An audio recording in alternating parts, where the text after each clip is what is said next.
16 سال بعد مجھے اپنے پرانے محلے میں جانا پڑ گیا۔ میں اتنے سال بعد اچانک اس محلے میں آیا تھا۔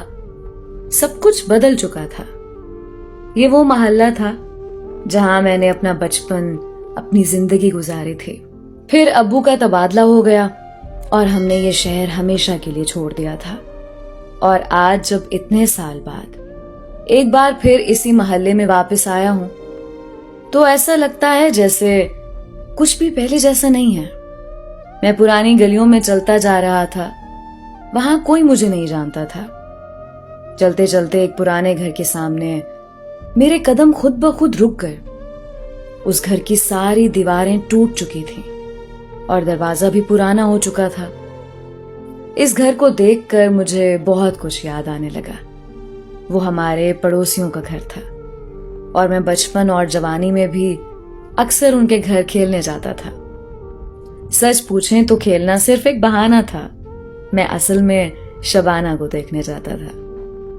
شبانہ بہت خوبصورت اور میری سب سے اچھی دوست تھی۔ دوست وہ صرف بچپن تک تھی۔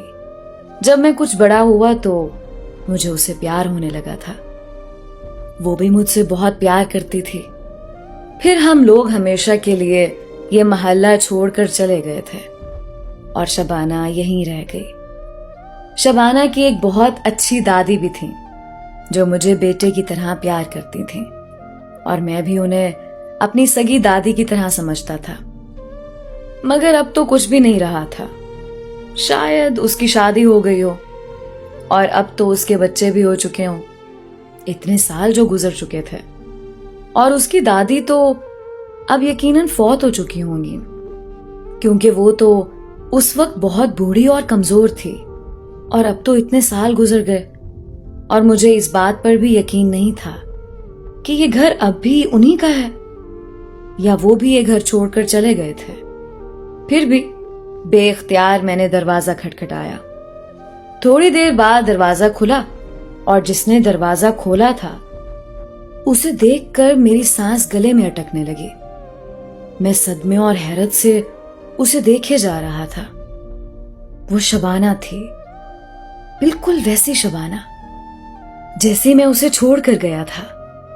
وہ بالکل نہیں بدلی، نہ اس کا چہرہ، نہ اس کا رنگ، اور نہ ہی اس پر وقت گزرنے کا کوئی اثر ہوا تھا۔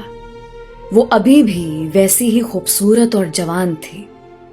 مجھے دیکھ کر اس نے اداسی سے کہا، تم آ گئے باسط؟ میں اتنے سالوں سے تمہارا انتظار کر رہی تھی۔ تم یوں بنا بتائے چلے گئے تھے۔ ایسے بھی کوئی جاتا ہے کیا؟ میں نے اس کی بات سن کر کچھ شرمندگی سے سر جھکا لیا اور معذرت کرتے ہوئے بولا، آئی ایم سوری شبانہ، اس وقت حالات ہی کچھ ایسے تھے اور یہی وقت کا فیصلہ تھا کہ ہم دونوں جدا ہو جاتے۔ میری بات سن کر اس نے اپنی آنکھیں صاف کی اور بولی، چلو ابھی یہیں کھڑے رہو گے یا اندر بھی آؤ گے؟ شبانہ کی بات پر میں اندر ان کے گھر میں چلا گیا۔ ان کا پرانا گھر بالکل ویسے تھا جیسے 16 سال پہلے تھا۔ کچھ بھی نہیں بدلا تھا۔ میں اندر جاتے ہوئے گھر کا جائزہ بھی لیتا جا رہا تھا۔ پھر چلتے چلتے میں اچانک ٹھٹک کر رک گیا۔ میری جو سامنے نظر پڑی تو میں شاکڈ ہو گیا۔ سامنے ایک چارپائی پر شبانہ کی دادی بیٹھی تھی۔ میں اس کی دادی کو زندہ دیکھ کر حیران تھا۔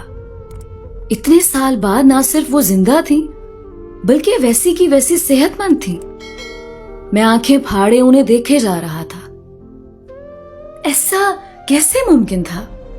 پھر میں نے اس کی دادی کو سلام کیا۔ دادی نے مسکراتے ہوئے میری طرف دیکھ کر کہا، کیسے ہو باسط؟ اتنے سال بعد کیسے یاد کیا ہم غریبوں کو؟ میں دادی کی بات سن کر مزید حیران ہو گیا۔ انہوں نے صرف ایک نظر دیکھ لینے پر ہی مجھے پہچان لیا تھا، جبکہ میری شکل اتنے سالوں میں کافی تبدیل ہو چکی تھی۔ اور جب میں یہاں سے گیا تھا تب میرے چہرے پر داڑھی بھی نہیں تھی۔ میں ان کی یادداشت پر کافی حیران تھا۔ پتہ نہیں کیوں، لیکن میرا دل کہہ رہا تھا کچھ غلط ہے۔